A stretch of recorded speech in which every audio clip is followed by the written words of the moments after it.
Hi everyone, it's Liz, Frugal Libertarian, and today's topic of discussion is the law. I love the law. I originally wanted to go to law school. I actually originally wanted to do divorce law, and then as I studied more into it, that's why I was a history major, because history is a good basis for law degree. So when I started studying history, I kind of got obsessed with contract law, and it's kind of a odd hobby, but a hobby of mine, understanding and following contract law. And the joke is in our families is I'm like the unofficial lawyer, because I know how contract laws work and all of that. And so people come to me, friends and family, all the time, come to me when they have possible legal disputes or absolutely legal disputes to ask me for my opinion and to get advice. So the law is something I'm very, very passionate about. I'm very, very interested in. Laws, however, in the United States have drifted from their original purpose into a completely different place. The original purpose of the law is to set parameters to protect people and their property from being damaged by others. So, for example, I can't kill you because then I damage your person, and if I do that, then the law will come down on me and I'll be punished for that. The very basic things. No rape, no theft, no murder. You can't just injure somebody, so no assault. Things like that that are just the most basic core parts of the law. A lot of people like to say that's based on the Ten Commandments, and actually no, it's not. If it was, we'd have a whole lot more people in jail for adultery and for not honoring their parents than we actually do. The system of law in the United States, it's based upon these fundamental principles of preserving the right of the individual and protecting them from the damage of others, come from the ideas that came forward in the Enlightenment. So basically, that's how the law is supposed to function. The law does not and cannot really influence behavior. Laws are punitive.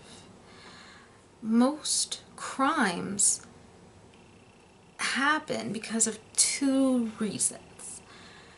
They're committed either by somebody who is acting without thinking. There's no rationality behind it. It is the moment of passion, the moment of desperation, where they just literally are thinking of nothing. They have no clue what they're doing, and that what they're doing has consequences. The easy example is the person, stealing a loaf of bread to feed a starving family. They're not thinking about the consequences if I steal this loaf of bread. They're just thinking in the desperate act that I need to steal this to take care of my family. Another one, unfortunately from my own personal life, I had a woman that I knew from the orchestra I played in who was shot to death by her husband. He actually shot her 8 times in the head. If that gives you any indication, that was not premeditated. That was an act of anger. They got in a fight, and he went into his room, grabbed his gun, came in the kitchen, and shot her to death in the head. You don't do that kind of action if it's premeditated. If it was premeditated, it would have been maybe 1-2 shots. The quantity of violence that happened kind of proves that he had literally, I hate to use the phrase temporary insanity, but it does kind of apply. And what happened was when his mind came back to him, he called 911. And the police came and arrested him. It's that kind of behavior that makes, that half of behavior that makes those sorts of crimes so impossible to prevent. You can't say to them, hey, the punishment for what you're doing is X, because they're not thinking clearly. They're not thinking about the fact that there would be a punishment because they're either angry, passionate, or desperate. So the idea of what they're doing being a crime isn't even in their minds. The other majority of crimes happen because the person perpetrating them doesn't believe they'll ever be caught.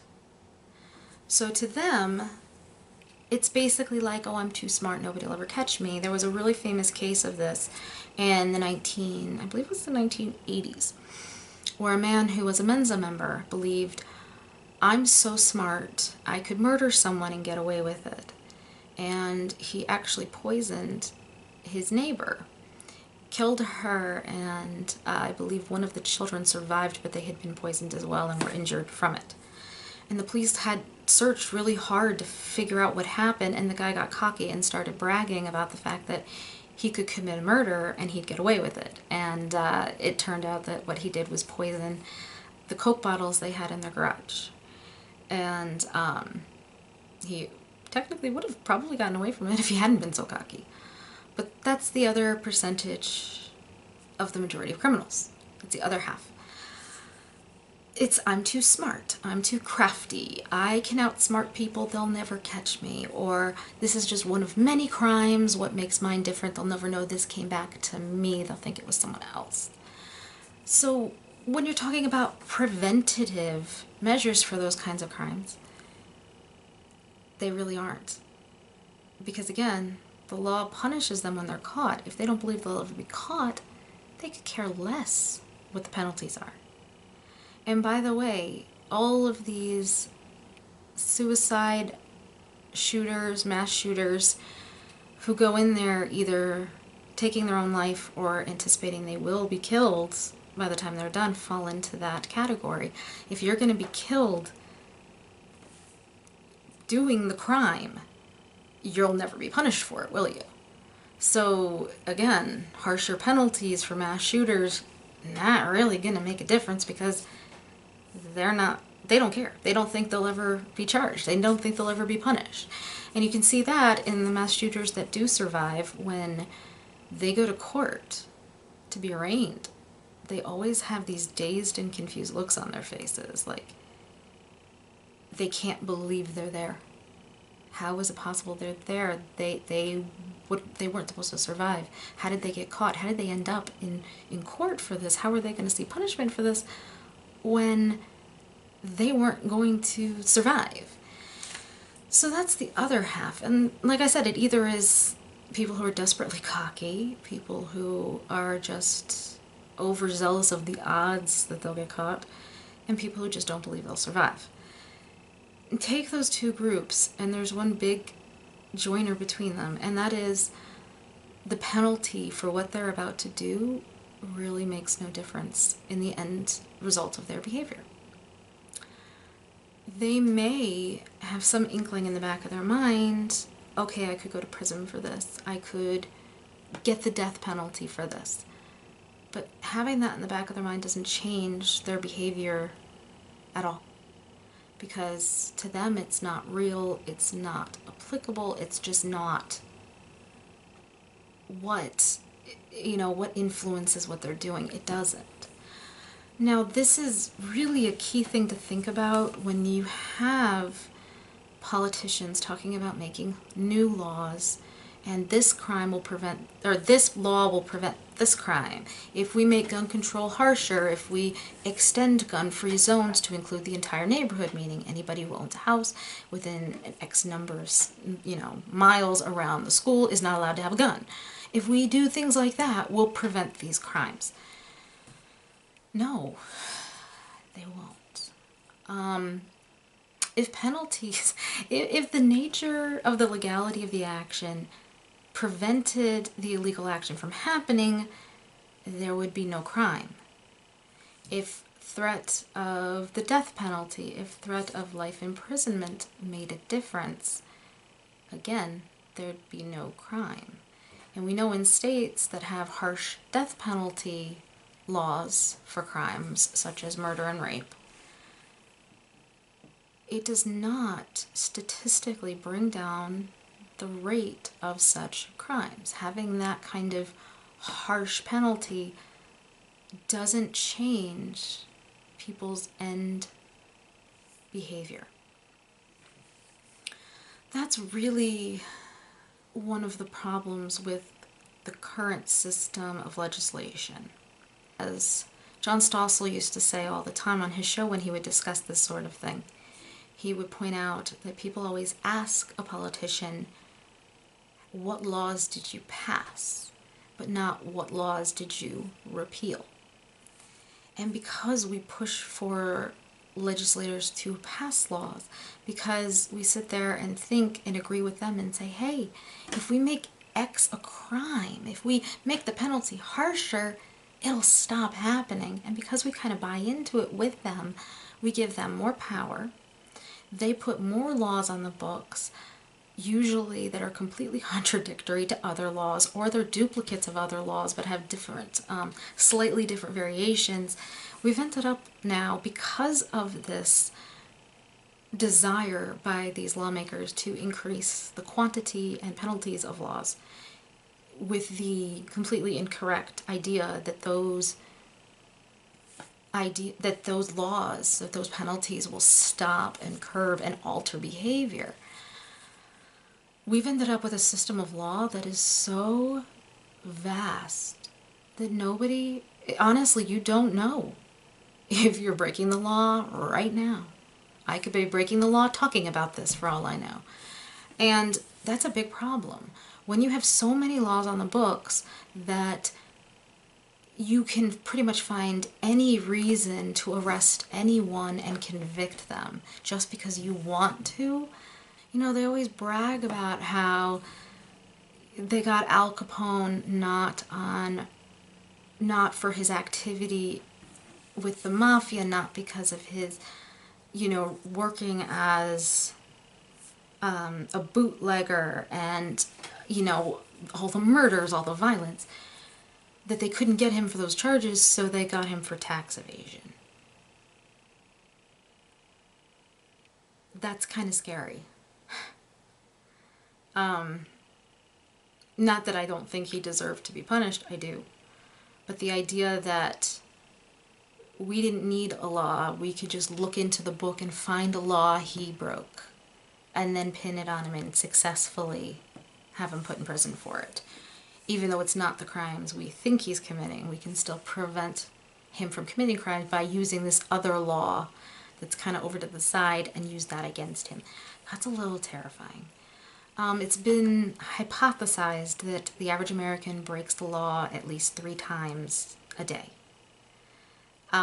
Because our laws are so vast and so complicated, and there's no way one person can know and understand everything. I think that's why I was always attracted to contract law, because contract law, as opposed to criminal law, is relatively simple. You know, 2 people create a contract, one of them violates it, and the other one wants to be compensated for the violation. It's incredibly simplistic. It's simplistic and beautiful, and there are laws in place to assist with the contract and assist with enforcement of the contract, but it's not like criminal law where the codes are massive. I mean, even looking just at the IRS codes, most people, like me and my husband, who use an accountant, at the end of your tax return, you're signing that you acknowledge everything inside of your return is accurate and that you followed the law. The problem is you didn't prepare your taxes, and you have absolutely no clue how many IRS laws there are. I mean, the book is something like 10,000 pages. It's insane.